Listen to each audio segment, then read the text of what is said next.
In the world of business, change is both a challenge and an opportunity. Today's journey explores how to harness this relentless force. Our story begins in Eastern Europe. Here, amidst an era of political upheaval, a young journalist named Greg Satell found himself witnessing the power of transformative change. Large-scale change is very, very different because it involves collective dynamics. The best indicator of things that we think and things that we do are what the people around us think and do. For Greg, witnessing these transformations wasn't just reporting. It was an immersive experience shaping his understanding of change, a concept he would later apply to the business world. From keynote stages to lectures at Wharton, Greg's insights began to sculpt a new vision for managing change in the corporate world. Transformational change is always about small groups loosely connected, united by a shared purpose. So as leaders, it's our job to help those groups to connect and to inspire them with purpose. I'm Dr. Jessica Kriegel, and this is Culture Leaders, where we decode the magic behind the masters of movements to unleash the power of culture. This is the story of Greg Satell, master of a movement helping organizations not just manage, but master the art of change. You're listening to a Culture Partners production.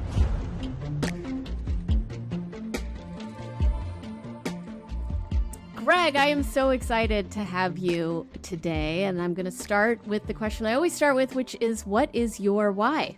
I think a big part of my why, and it's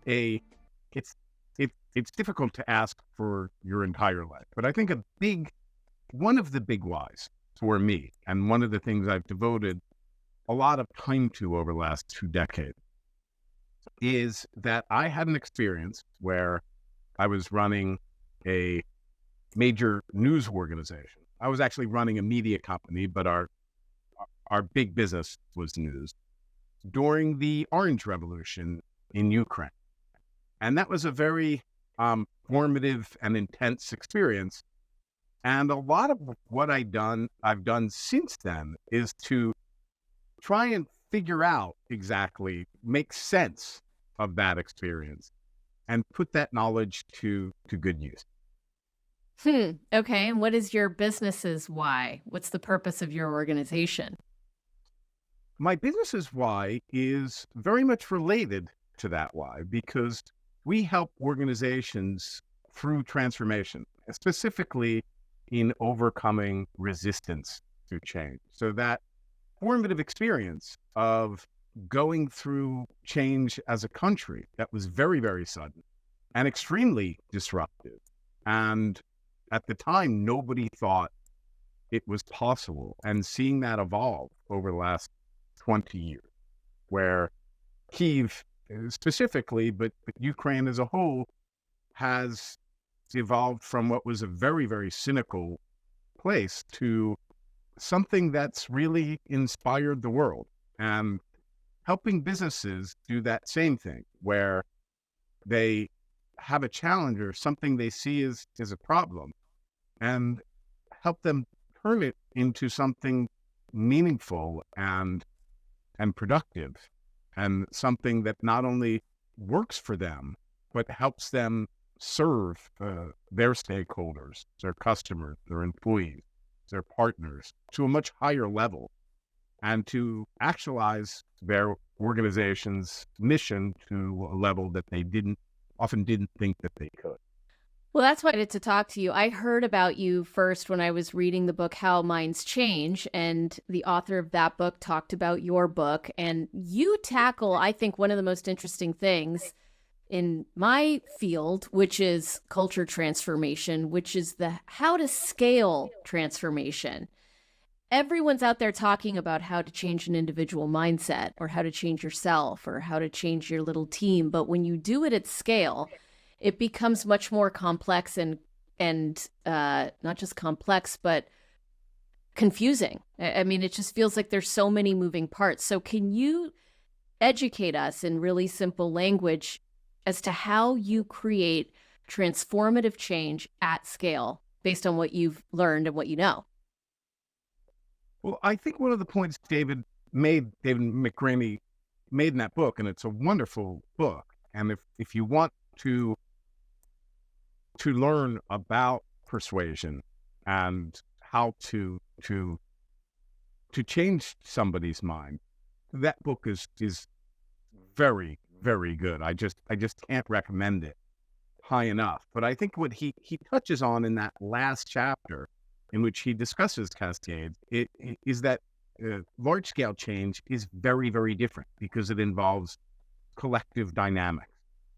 And I think people often mistake one for the other. And it makes a lot of sense because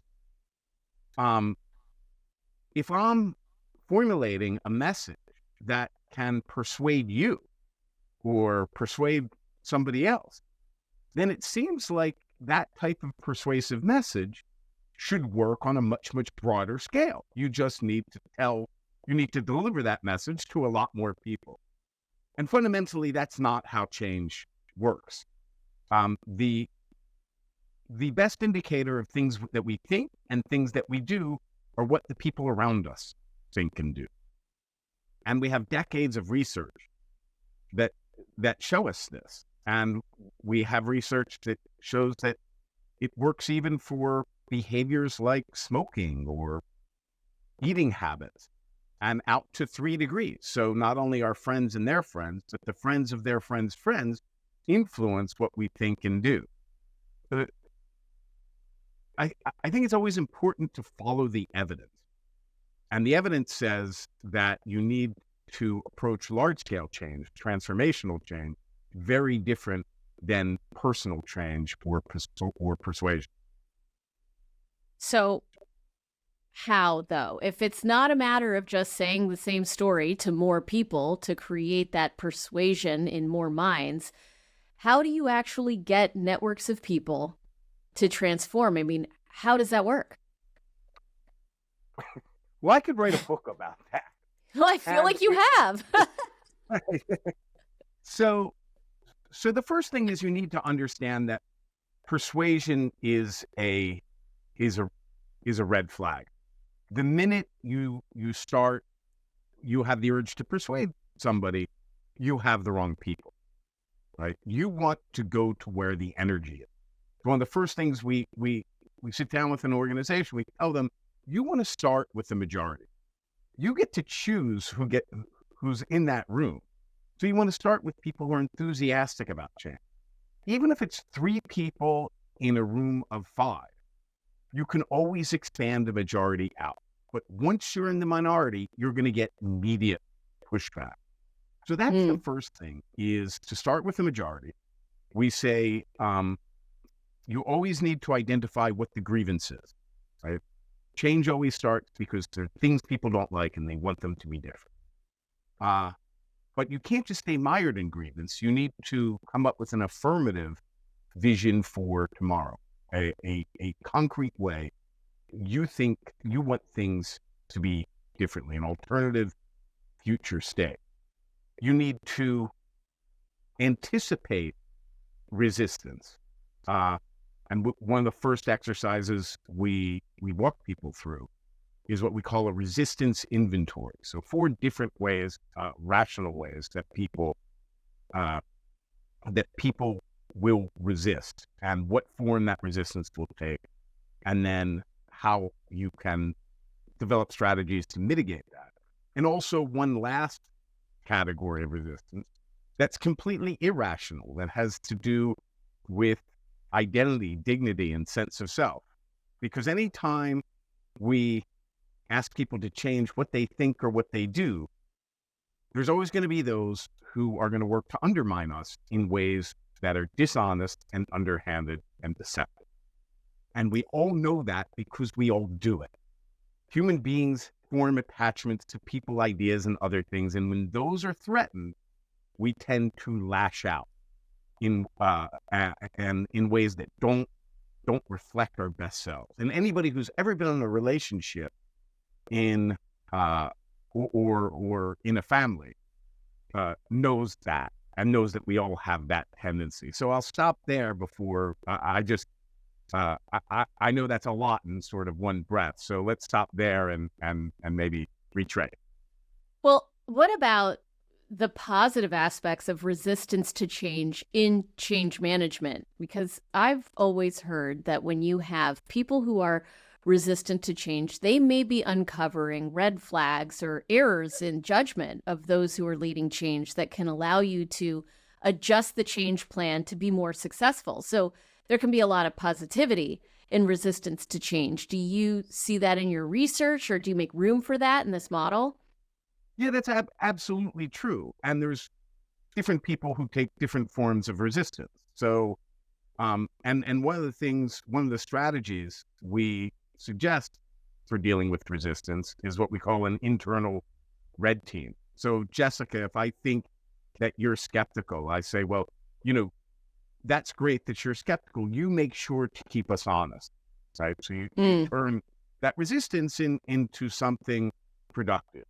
And there's Feedback all sorts loop of forms of resistance. The four rational forms, which are lack of trust, switching costs, and competing incentives and competing commitments, and then change fatigue, which was a huge problem before COVID. It's even a bigger problem now. Those are all have a very, very rational basis, and you need to deal with them, but you also need to be aware of that other kind of resistance. And often I like to do this exercise, so because I think it tells you a lot about change. So, Jessica, imagine that you're in a conference room somewhere. An idea is proposed, and there are various objections that are raised. And as those objections are raised, they're addressed. And towards the end of the hour, start moving towards next step. And all of a sudden, somebody who hadn't said a word the entire time throws a hissy fit in the middle of the meeting. Have you ever experienced something like that? Because I've been the hissy fit person. Well, let's think about why that happens, because that can teach us a lot about change. So Yeah. when the idea was first proposed, they had a rejection that was so visceral they couldn't articulate it, which was Right. why they didn't say anything. And they were sure just it would be rejected out of hand. I mean, they had a physical rejection of it. And then when it wasn't, that's what triggered them. It was the idea going forward. We tend to think that once your idea, and this is what I talk about in terms of surviving victory, we think once we get that first big win, once we get that budget or that executive sponsorship, it's going to get easier. But it doesn't. It gets tougher because people can see change is possible. And that's when the knives come out. Second thing we can learn from that is that once they had the hissy fit, they completely discredited themselves. And really nothing that they said after that was going to hold weight. So triggering that hissy fit isn't necessarily a bad thing. And in fact, if we look at any large scale change, or at least any that I've looked at in the last 2 decades, they don't go forward when people are persuaded. They happen when the opposition discredits themselves in some serious way. And this was true in civil rights, this was true in anti-apartheid, this was true in Ukraine, this is true in organizational transformation. And the third thing that we can take stock of is usually they don't have the history. Usually they keep their composure and they start sabotaging once they get out of the room. Yeah, And the if meeting after the meeting. Or more likely in the hallways. Right. Yeah. So that's why it's so important to be aware of that opposition related to identity, dignity, and sense of self. You can ask people to change what they think or what they do. You can't ask them to stop being who they think they are. So if you're not aware of that possibility, what you're going to find is that you just had this big kickoff meeting, you developed strong messaging, you have a big internal communication campaign, you've got a large training program going, and everything looks like it's going fantastically. And it's not until 8 or 9 months later that you realize that the whole time you've been quietly sabotaged. And once you hit that point, you usually don't recover. Okay, so you work with organizations.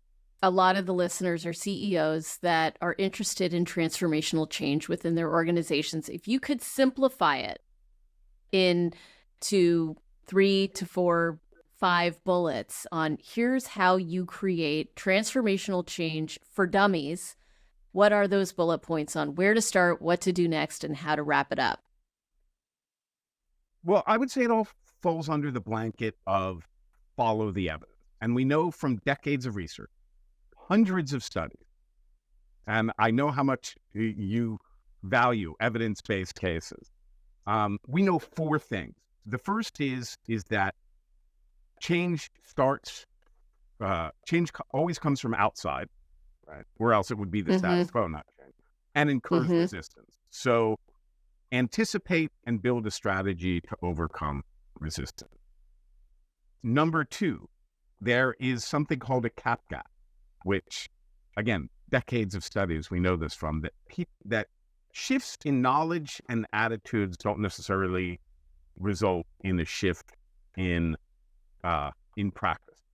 We might know that delicious chocolate brownie is bad for us.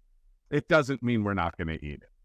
The third is that change follows an S-shaped curve. And often you see these big launch events, and they show the S-shaped curve because everybody knows this is how change works. It starts off slowly, it hits an inflection point, it accelerates exponentially, and that's how change comes about. And we even know that tipping point happens usually between 10 and 20% participation. Which raises the question why you're doing this big launch event. If you know change starts slowly, your job is not to convince everybody at once, but to get to that 10 to 20% tipping point. Making a lot of noise and trying to start with a bang is much more likely to trigger that resistance than it is to move you forward. You're much better off starting with a majority, going to where the energy is. And I would say that's the biggest thing about change. Start with the majority, identify a keystone change. Don't make a lot of noise. Get out of the business of selling an idea and into the business of selling a success. And then the last is change. We know that change propagates socially from peer to peer. So again, it's not communication, but it's always small groups, loosely connected, united by a shared purpose. As leaders, what you can do is help those groups to connect and to inspire them with purpose.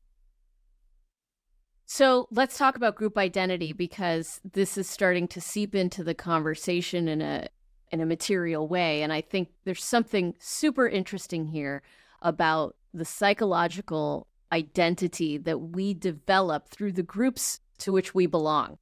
And that an attack on the group becomes like an attack to the self, one that we need to protect. And that can be leveraged to help advance change. It can also be a problem in trying to create transformative change and something that resists, right? How do you play with group identity? Think about, I don't want to say manipulate, but, mold group identity when trying to create change like that. Look, in any organization, there's a number of group identities. So I think we're fundamentally concerned with 2 group identities. And I think a good way to think about this is that change is not a hero's journey. We tend to see change as some journey towards an alternative future state. What change really is a strategic conflict between the status quo and that alternative future state. So when we're talking about group identities, we're talking about, for our purposes, it's really two, but essentially three. We're talking about that status quo, that alternative state, and then, the ones that are kind of on the fence. So we want to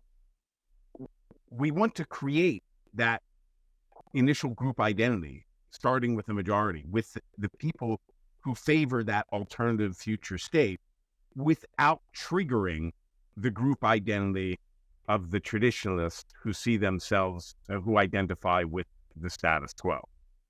As long as we can do that and work towards an initial keystone change, so a change that has a concrete and tangible goal, involves multiple stakeholders, so it's not like three guys in the IT department, and paves the way for future change.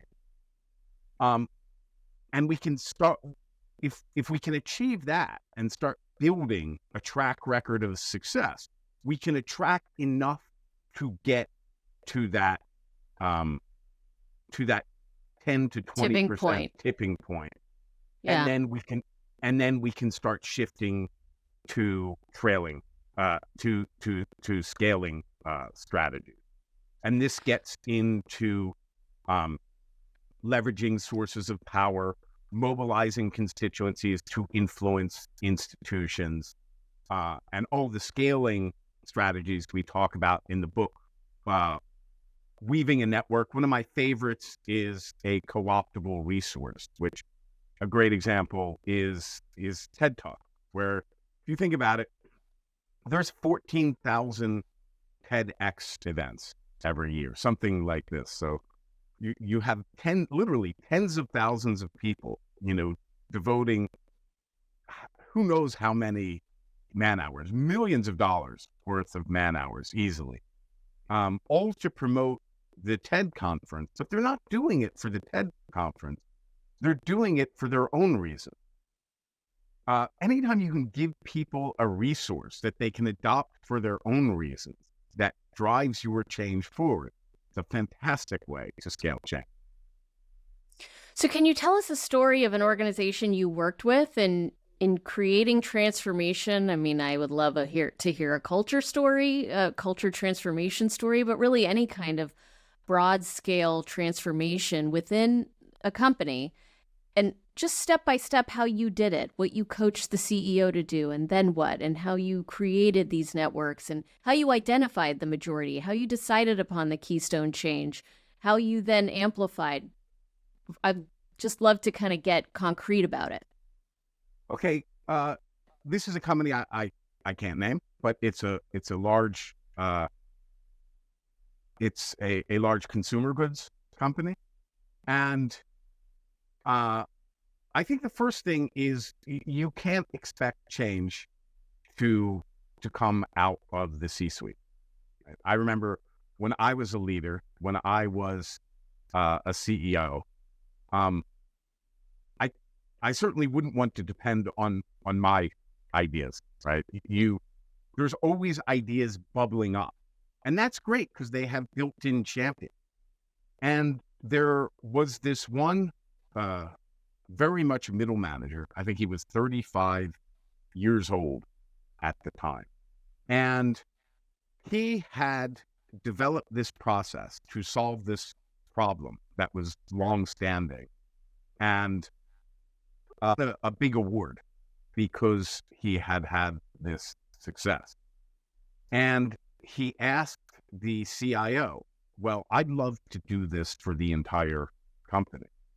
And it was just then that Cascades was coming out. So they got in touch with me, and he started going around to different facilities.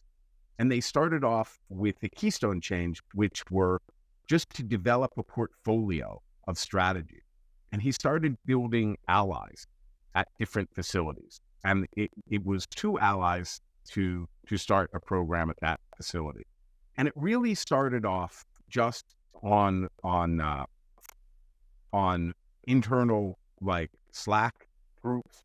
But they started doing videos about how people could do things better. It was a movement for process improvement. And within 18 months, they had moved from maybe a dozen people to 2,500. And once they had that initial critical mass, they were able to get more resources and shift from videos to productivity apps. And now they're moving, I don't even know, I guess about 4 years now, maybe 4.5 years, but their movement within this business is more than 60,000 people, which is a lot of people. So again, it's that process of coming up with an initial keystone change, an actual success that you can build on, not an idea, starting it on a small scale, building out small groups, helping them to connect and uniting them for a shared purpose, within a shared purpose. And and that change was never mandated. Nobody was ever pushed to use any of these. But because they were useful, people adopted them and then suggested other things that would be helpful and joined the movement themselves. Can I give you one more example? I'd love it. So this is one I can tell you about. So there was, and this one was in the book. It was Experian, where you had the opposite situation. You had the CTO, a friend of mine named Barry Lyons. Well, he's become a friend. When he got to Experian, he spent the first couple of months going to customers. And Experian is of course, the big data company and credit bureau. And he asked the customers what they wanted, and they all said the same thing. They wanted real-time access to data. And as a CTO, he knew that meant they needed to switch from on-premise computing to cloud computing. He also knew that would be fraught with danger for 3 reasons. First of all, Experian has made a lot of money for a very, very long time on selling batch processed credit reports. And it wasn't at all clear how you make money selling real-time access to data. Secondly, there were cybersecurity concerns. Again, very, very rational concern, especially considering while this transformation was underway, Equifax, a key competitor, had one of the largest data breaches in history. So people had good reasons to be concerned about that. And the last was they would have to switch from waterfall development to agile project management. And, there was a lot of people who said, listen, I've worked this way for 25 years and I'm proud of the job I do. And I think I do a good job. To your point, they have very much a group identity that this is the way we do things around here. So again, as CTO, he could mandate the change. We're switching to the cloud. But he didn't. Instead, he identified product managers who wanted to build cloud products. And they started off with internal APIs, which took the danger out of the cybersecurity risk. And he also got them training, and they created something they call the API Center of Excellence, which was a co-optable resource that they could use for free to help them develop cloud-based products. And as they became successful, within about 6 to 12 months, it became a bit of a performance issue because the ones who weren't doing it, it was being pointed out that these guys are really successful with these cloud-based products. And that brought others in who brought others in still, and that they broke through that 10 to 20% barrier, and they scaled actually quite quickly. And the transformation was completed in 3 years, which for a cloud transformation is quite fast. Yeah. I mean, I was at Oracle when they moved from on-prem to cloud. They hired a guy named Sean Price, who has since passed away, but he was the head of cloud. And I was assigned to be his change management consultant. And he didn't do it that way. I'll tell you what, he did it a top-down approach. And it took quite a bit of time because when you move from on-prem to cloud, you have to not just transform what people are doing, but entire teams disappear. Entire departments have to be created. I mean, the operating model for the entire business has to shift. And so there's a lot of fear in that. And there's a lot of fear management in change management. But it sounds like this approach takes a lot of that fear out. It's bypassing fear by starting with those who are unafraid. And this is very much related to what David McRaney talks in his book, Yeah. How Minds Change. You need to create a sense of safety around the conversation.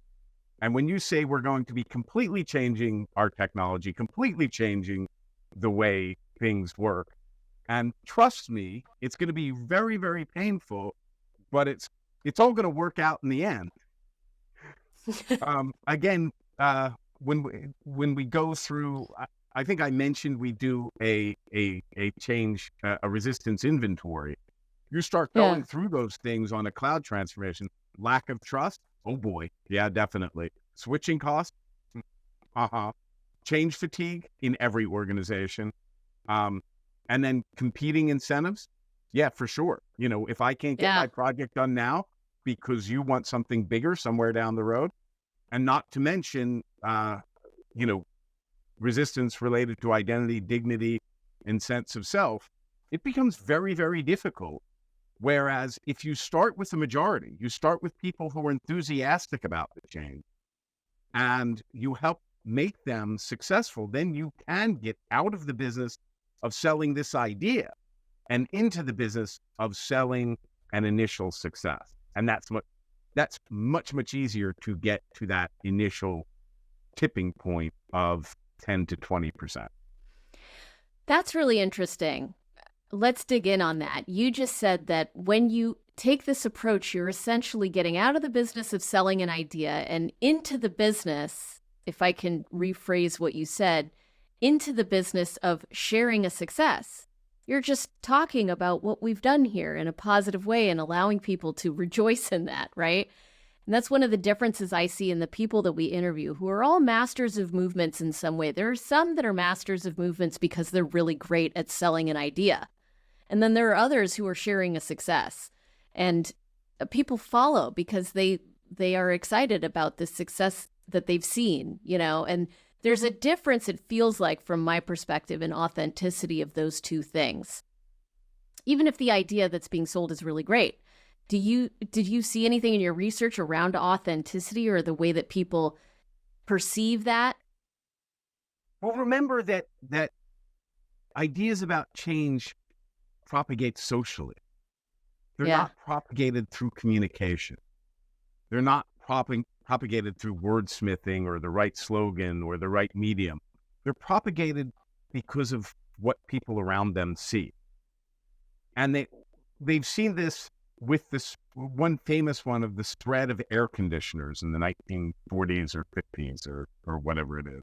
It spread by block, right? It didn't spread by advertising. It spread because people went into each other's homes and saw that, wow, this air conditioning is really nice. It also, when they looked at the Freedom Summer, these are just two studies, looked at the Freedom Summer, which was essentially an idea during civil rights. The Black people in the South, they were being terrorized, and generally nobody cared. So the idea was to get upper middle class college students to go to Mississippi and be terrorized, so that people would care. And it turned out to be, for better or worse, very much true. But when they were getting people to sign up to do the initial interviews, what they found was the people who went through it, who actually went through with it, who didn't back out, were the ones with friends who went through it, or who had friends who were involved. So that's it's not so much what I say or do or what you say or do, but what they see around them every day. Remember, the best indicator of what we think can do is what the people around us think can do. I mean, you're a corporate culture person. You know that every office has its inside jokes that seem strange to everybody around them. Every office has its ways of working. So that's how change is going to propagate. So when you talk about selling a success or sharing a success, it's not from the center, but from around them, that people will adopt strategies that they see were successful. And that's how you can get change going. So you have essentially written the book that is the roadmap for being the master of a movement.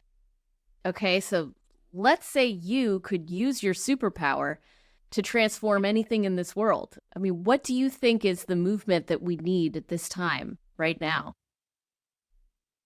This is going to sound corny, but I very much see myself leading the movement for change. I mean, this book... The movement of movement? The movement of movement. Right, because if you think about it, okay, you were at Oracle. You've had that experience of meeting somebody who just came back from Agile training. And they all do the same thing. No. We need to stop everything. Stop what we're doing. We need to stop. We need to do it completely differently. And what happens? They get shunned. They get shunned and they get frustrated and they don't think change can happen. They get cynical. What if we can just stop them from doing that? Instead of yelling at everybody, telling them that they need to do things completely different, they just find a couple of buddies and work on a project, a keystone change that actually works and succeeds. What if instead of people because we know how change initiatives start, they, and let's go through some of the data, right? We know that 2/3 of employees cite some sort of change fatigue. About half of employees say that they don't understand all of the initiatives they are being asked to pursue. And about 1/3 are opposed to them and don't want them to happen anyway. And so you can see why the numbers come back, roughly 3/4 of change, of change initiatives fail. What if we could just stop them from doing that? Stop them from trying to convince everybody at once? Because again, yes, 65% have change fatigue, but we only need 10 to 20% to buy in order to hit that critical mass. So if we drop that whole thing of telling everybody they have to change and forcing change on people, and instead go to people who are excited about change and help them succeed so that they can bring in others who can bring in others still. And as I write in the book, transformational change is always about small groups, loosely connected, united by a shared purpose. So as leaders, it's our job to help those groups to connect and to inspire them with purpose. We can focus on that, on the people who want change, and we can stop a lot of that change failure. Those things that pretty much guarantee change will fail.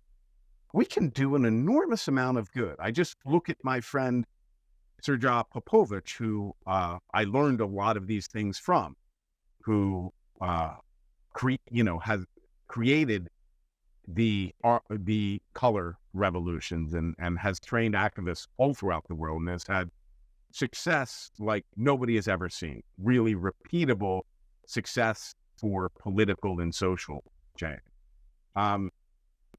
We should be able to do that in an organizational context. We should be able to do that for our organizations, for businesses, for institutions.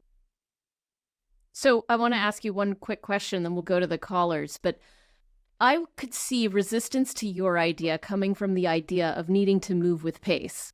We have to create this change now because of some external factor or need or business brokenness that needs to be adjusted. And so we got to force this change quickly. We don't have time to go identify a keystone project and then network these people who are excited about it. There's a perception, I would imagine, from a lot of people that takes longer. Does it? No, it doesn't. I mean, there's nothing that slows you down like failure, right? So it's a great line. No, but nothing that slows you down like failure. It's true. I mean, you can always speed up. Once you have to slow down and retrace, it's very rare that you recover. It's, you can always scale a business up. Once you have to scale down, chances are you don't. I mean, anybody who's run a business, started a business, you see this. I mean, that's why you need to structure your business plan in a way that that you don't have to do everything all at once. I was just with the city government that is starting a change with regard to human-centered leadership, and they had exactly that question. Their initial plan was to roll out the program to their 40 directors, and they asked me what I thought of it, and I said, "Well, what about 12?" And I said, well, I always ask, how can we make it smaller? And they said, why would we do? And I said, well, think about what happens. I mean, of the 40 directors, how many of them do you think would be enthusiastic about it? They said, maybe half. And they weren't really so enthusiastic about half. It wasn't definitely half. It was maybe half. Well, and according to your research, 35%, right? Because 65 have change fatigue. So really, there's a third left. Well, that's on average. Different organizations can, there's always variance, but, a third to half. Okay, whatever. Okay. I said, do you think you could find 12 that would be immediately on board? And oh yeah, there's this person, there's that. Well, if you just do it with those 12 and the first 90 days with just those 12, what do you think's going to happen? Oh, well, if you run into a problem, what do you think's going to happen? Oh, they'll help us solve it. Well, if, once it's successful, what do you think they're going to do? Oh, they're going to go and tell people about it. And I said, well, is the 90 days really that important? I mean, and once they started realizing that there's no reason why they need to roll it out to all 40 and try and convince, because you're going to spend half of your time trying to convince the laggards anyway. Start with the 12 who really want it to happen. And, you're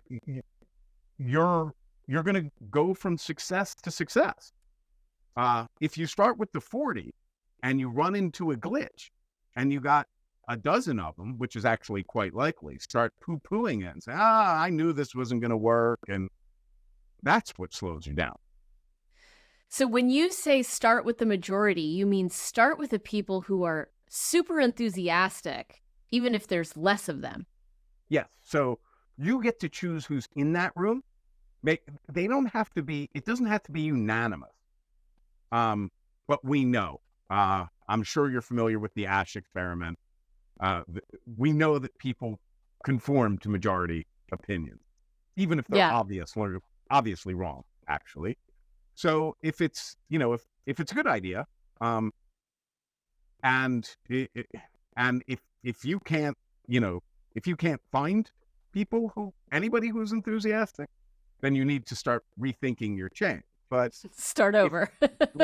If you can, and that's, sometimes you do have to do that. I mean, sometimes you need to say, well, if I can't find anybody, but you should be able to find people who are initially enthusiastic. So instead of trying to convince the skeptics, and anybody who's ever been, married or had kids knows how difficult it is to convince even one person of something. If you think you're going to convince hundreds or thousands, I mean, that's a pretty tall order. But find people who are enthusiastic and empower and help them succeed and empower them, that's a much, much easier task. I love it. I'm learning so much. Okay, so let's go to callers. I think we have two. Hi, my name is Kate. I am a project manager in Tucson, Arizona. Hi there. What's your question? So I'm fairly new to this role and to this team. And what I'm trying to do is drive innovation using some new practices and strategies that worked really well for me at past companies. What we're doing here currently isn't fully broken. It's just something that could be improved. So how can I go about trying to get the buy-in from the leadership team while also presenting it in a way that doesn't make me sound like a know-it-all, since I'm new to the role and don't want to step on any toes? And if I can help alleviate their fears about doing things differently, that would be great too. Thanks. Oh, that's such a great question. I would even say this is one of the most common questions I get after keynotes is, what do I do if my leaders don't buy into it? So what do you think, Greg? You can't wait for them to buy in. You don't want to, again, I know I keep repeating the same phrase. You don't want to be selling an idea. So one of the things is that there's never any shortage of ideas. And one of the reasons why it's easy to get, it's hard for leaders to buy into ideas, or easy for them to get a bit calloused, is because people are constantly coming to them with ideas. So there's so much noise, and you're just one more voice. But what people don't usually come to them with is with problems that they can solve. And if you can identify an actual problem that you can solve, that'll be your keystone chain. So they don't necessarily need to buy in to the idea.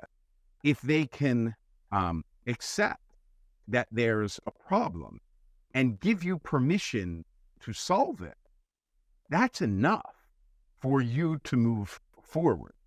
So I would say, first, shrink it down. It sounds like you have a lot of ideas. Find a single problem that you can solve that'll make a difference. And then you can go to leadership and you can say, hey, look, I noticed we're having a problem with this. And I think I can solve that problem. Remember the consumer goods company where he created that movement of 60,000 people. That started off with a problem he solved, not an idea he had.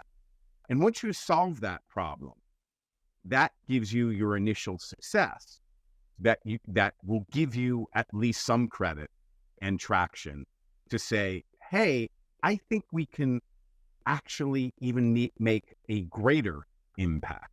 And that's how you can get from that, listen to me, I have ideas, to, hey, I just solved your problem and I want to solve more of it. And that's how you can start building traction and sales. So here's a question I have jumping off the back of that. There's this narrative now that people don't want to work anymore. And I've talked to a lot of CEOs every week, and there is an us versus them dynamic emerging in the workplace, leaders and the frontline worker, as if these two entities are, very clear cut, very different, with different values, and they don't understand each other anymore. There isn't that trust of the social contract between employer and employee seems to be eroding. And so I'm hearing CEOs say, what's wrong with people? They don't want to work anymore. And then I'm hearing frontline workers saying, what's wrong with CEOs? They're so greedy. How could we affect change in that narrative? I mean, let's apply this model to that problem, because that's a problem I want to solve. Where do I start? Yeah, that's a great question. And to be honest, one I've gotten a lot more insight into since I started teaching at Wharton. And getting, because I think not completely, but certainly in some part, it's generational. Because I know when I was coming up as a young employee in the 1990s, we were expected to pay our dues, and paying your dues meant doing a lot of crappy work. I remember we were in a training program, and it was very, very, it was a really, really nice day. And our office was just a few blocks from Central Park. So we decided when we got lunch to go eat lunch in Central Park rather than at our desk. And the older guys, they were furious at us. they were so angry. And it wasn't like they were angry because we spent too much time at lunch. They were angry because we ate it at the park and enjoyed ourselves, because that wasn't paying your dues. And the younger generations think that's stupid. And it is stupid. There was no reason. So, but because we had to do it, I think often we think they have to do it. And so here's where I think the shift needs to come in. And we need to, and I'd like to go back to that agile example. When you talk about, when you talk to an agile person and they want to spread agile, they always want to talk about the Agile Manifesto, because that's what differentiates agile, and that's what makes them passionate, and they want to share their passion. And it's almost never effective, because if you want to bring people in, you need to identify shared values, not the Agile Manifesto. Better projects done faster and cheaper. And that's how you can begin to create a sense of safety around the change conversation. And I think this conversation is similar, where senior people are saying, those younger people, that younger generation, they don't share my values. Well, no, they don't share all your values, but they share some value. So start with those, start by identifying those values that you share, which, by the way, is something we do in our initial workshop, is develop a genome of values and then split them into differentiating values and shared values. And then you can start from a place of commonality rather than from a place of, I think this, you think that. So start from a place of, we both share this and we differ in these two things, but let's, through the prism of what we share, let's work on how we can resolve how we differ. That's interesting, because what I think they share, if I had to just improv right now, what people want is to care about the work that they do. If I don't care about the work that I do, I'm unengaged, I'm checked out, I've quiet quit, right? I want to care about my work. That's my ideal state, because then I've got some kind of craft. There's meaning in it. You talked about purpose, right? What CEOs want is for their team to care about the work that they're doing. Because if the team cares, then they're going to be more engaged. They're going to take accountability. They're going to do all these things. So that's the shared value, I think, that we all don't realize we have, is companies survive when people care about their work, and people want to care about their work. So we can create that if we all just get aligned around that one common value. Yeah, one thing I've always said is that values are how an enterprise honors its mission. So if you have a common mission, then those differences are easier to reconcile. If you're taking, very much to your point, a sort of transactional approach, hey, I pay you to work and you come here to work, there's not that common mission with which you can reconcile different.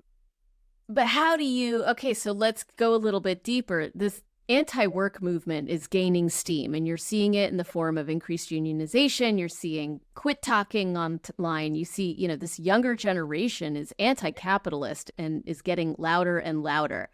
So we have a lot of business gurus that come on the show, and they're talking about, you got to create a shared vision and then get really clear on results and then get people to care about the results. But how do I get people who don't care about building enterprise value to care about building enterprise value? Yeah, so again, when we look at those categories of resistance, the first one is lack of trust. Yeah. Right?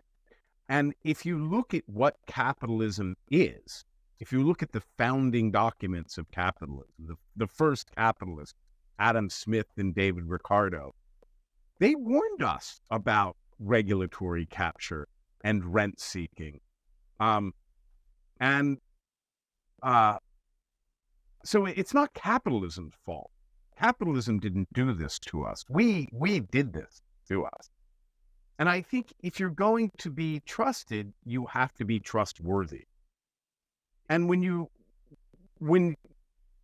talking about unionization, when you go back to the unions, when you go back to the bailouts, we had to bail out the car companies. So the public did. And as we were bailing out the car companies, they were telling the unions that they needed to make all sorts of concessions in terms of having two different classes of workers and so on and so forth. And now the car companies are doing very well, and the unions are saying, "Hey, when there was pain, you were telling us we needed to share the pain. Now that there is profits, we think we should share in the profits." So I think if you want to be trusted, you have to be trustworthy. And so many of, when companies say that, then you look at how they're treating their employees. And, I worked in the media and advertising industry for many, many years. And in America especially, not quite like this in the rest of the world. After every single major holiday, whether it's Easter or Christmas or New Year, whatever it is, Labor Day, Memorial Day, there is a major ad agency pitch. There's no reason that a pitch needs to be on the Tuesday after Labor Day. They are simply doing it to ruin people's vacations. And this is the way they're going to start a partnership. That's not a way to build trust. So, if you want to be trusted, first step is to be trustworthy.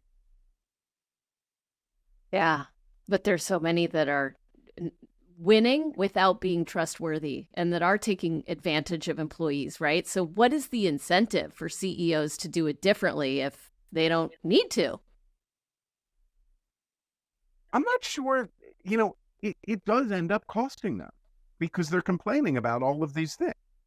So right. I don't know. I mean, Blackstone's CEO was just quoted as saying that people who work from home don't work as hard.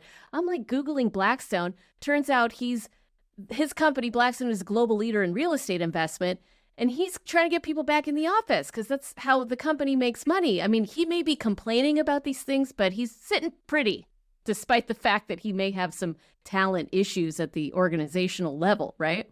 Well, also all of the VUCA talk, which is, that it's more volatile and uncertain, and none of the data says that. None of it. Corporate profits are at record highs. Corporate industry churn is at record lows. In 70%, unemployment is low.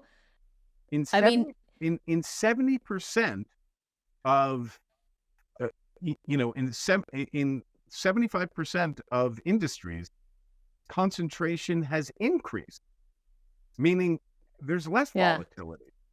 Churn has decreased, less volatility. It's not industries that are getting disrupted. It's people that are getting disrupted. So I think you have to be a little bit realistic, and again, always going to where the shared value is. And an interesting thing, I wasn't going to bring this up, but shared value is also the building block of something we call a dilemma action. And there's been lots of them throughout history. My friend Srdja Popovic was able to formulate it. And if you look at major things, famous things like the Salt March to, Martin Luther King at Birmingham, and this is what I mean about change happening when the opposition discredits themselves in some way. We often find that there's a dilemma. So Bull Connor at Birmingham, he could either let Martin Luther King march, which would have undermined his authority as he saw it, or he could have come out with the snarling dogs and the hoses, which is what he did. Either way, he was going to lose. That was the dilemma. He had a choice between two things. So how do you create these types of dilemmas? You start with the shared value or widely held belief. Then you design, so a shared value in case of Birmingham was nonviolence. Okay? And this idea that people should be able to walk in the street nonetheless. You design a constructive act, a peaceful march, and that's what creates the dilemma, because then your opposition either needs to go along with that constructive act, or to violate that shared value.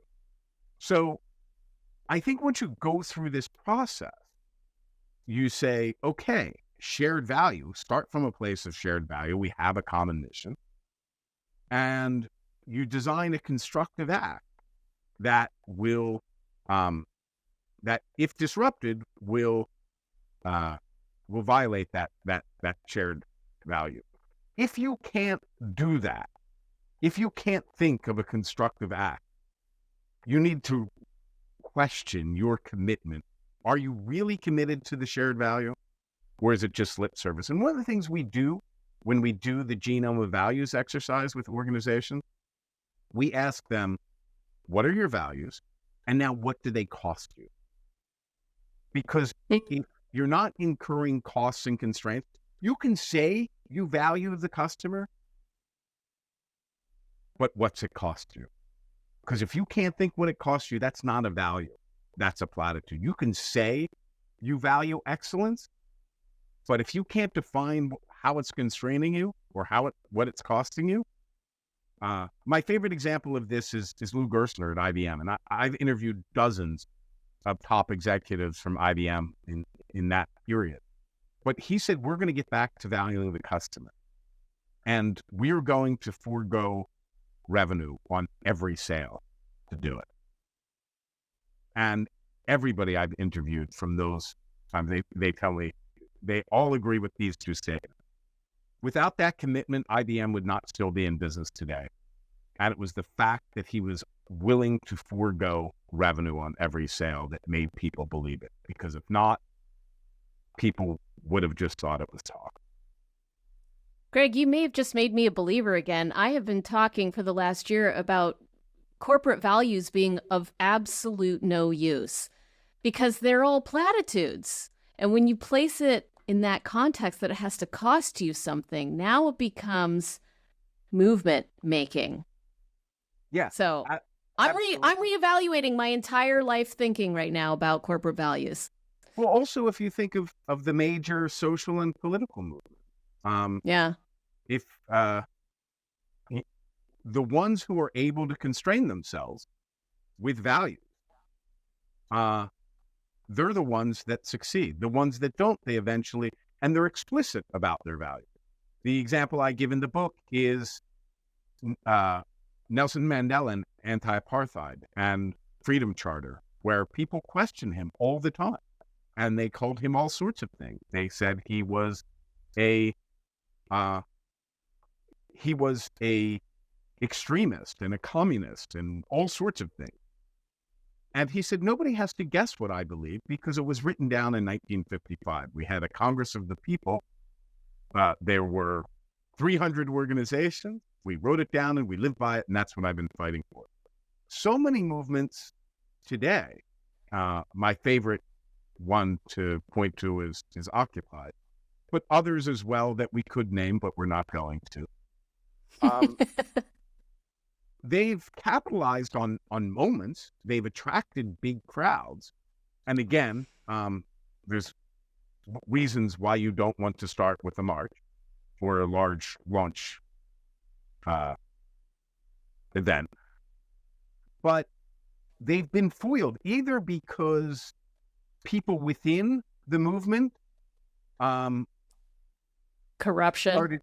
started questioning each other. Hey, you can't do that. Who said I can't do that? They were never explicit about their values, or that they weren't willing to constrain themselves in any way. And people were saying, oh, it's just a bunch of stuff that you want, and you're just going to want more. And it's very hard to win credibility if you can't say, hey, I committed to it. I'm explicit about my values, and I'm willing to undergo costs and constraints in order to uphold those values. That's something very different than just a bunch of stuff that you want. Well, and it's also people putting self above the movement, right? In the form of corruption, you have a lot of these movements that start to gain traction, and there's greed that pops in some form, or, the needs become more important than the movement needs, and it's undermined from within. Right. And movements start from passion. People are very passionate about things, and our passion gets away from us. So, okay, go ahead. No, I'm just saying, so we need to think about how we're going to constrain ourselves. Yeah. Okay, let's go to the last caller. Hey, my name is Patrick. I'm calling in here from New York. So my question is about team exercises I can use for coming up with new and innovative ideas, kind of in a brainstorm setting. So the majority of our team works from home. People just don't seem to get as engaged as they might when we're doing the same kind of activity in the office. So my question is, how can I increase engagement with these types of activities when I'm doing it in a remote setting? We haven't talked about this whole other area of interest of yours, but you are an expert in innovation as well. I'm curious to know what kind of exercises you know. So I'm going to steal one from a friend. I mean, the first thing I would say is, again, don't focus on ideas, focus on problems that you need to solve. But after I wrote my book, Mapping Innovation, my friend Steve Shapiro came out with a wonderful book called Invisible Solutions. And the invisible solutions are 25 lenses that you can apply to reframe a problem. And his sort of signature example or signature story is of an airline, it was an airport, and their biggest customer complaint was about how long it took to get their bag. So they did lots of re-engineering, and they were able to get the time of the time to get customers their bags. They were able to cut it in half, but the customers were still complaining, and they couldn't find any other way to cost effectively create increases in performance. So Steve helped them reframe the problem. If you can't speed up the bags, you slow down the passengers. So they made them, and you see a lot of airports do this now. When you're getting off the plane, they kind of take you in this kind of labyrinthine path on the way to baggage claim, and often they have exhibits to make it more interesting while you're getting off your plane. And then you get there, and you're not thinking, wow, I just had to walk all that way from the plane. You're thinking, hey, my bag's here. So Steve, I forget which lens that was, but he's got 25 lenses that will help you reclassify problems. So instead of saying, hey, let's come up with ideas, you start with a problem that you need to solve, and then you start talking about how we can reframe those problems in different ways. And this book, Invisible Solutions, is just a great tool to help you do that. Beautiful. Well, Greg, thank you. I've just totally enjoyed this conversation. I learned a lot. Well. I feel like I have to go reevaluate so much of what I'm doing right now, given what I've learned today. But I am just so grateful that you took the time to share your expertise with us. Well, thanks so much for having me, Jess. It was an absolute pleasure. Thank you for tuning in to Culture Leaders. I'm Dr. Jessica Kriegel, hoping you found inspiration in today's story. If you enjoyed the episode, please leave a review and share your thoughts. And thanks for listening. To connect and learn more about today's guest, visit the links section on this episode's show notes. Please be sure to connect with Jessica and the show at jessicakriegel.com. There, you'll be able to see all the episodes and learn more about transforming culture at your organization. This episode is a Culture Partners production. Until next time, keep shaping a positive culture. Thanks for listening.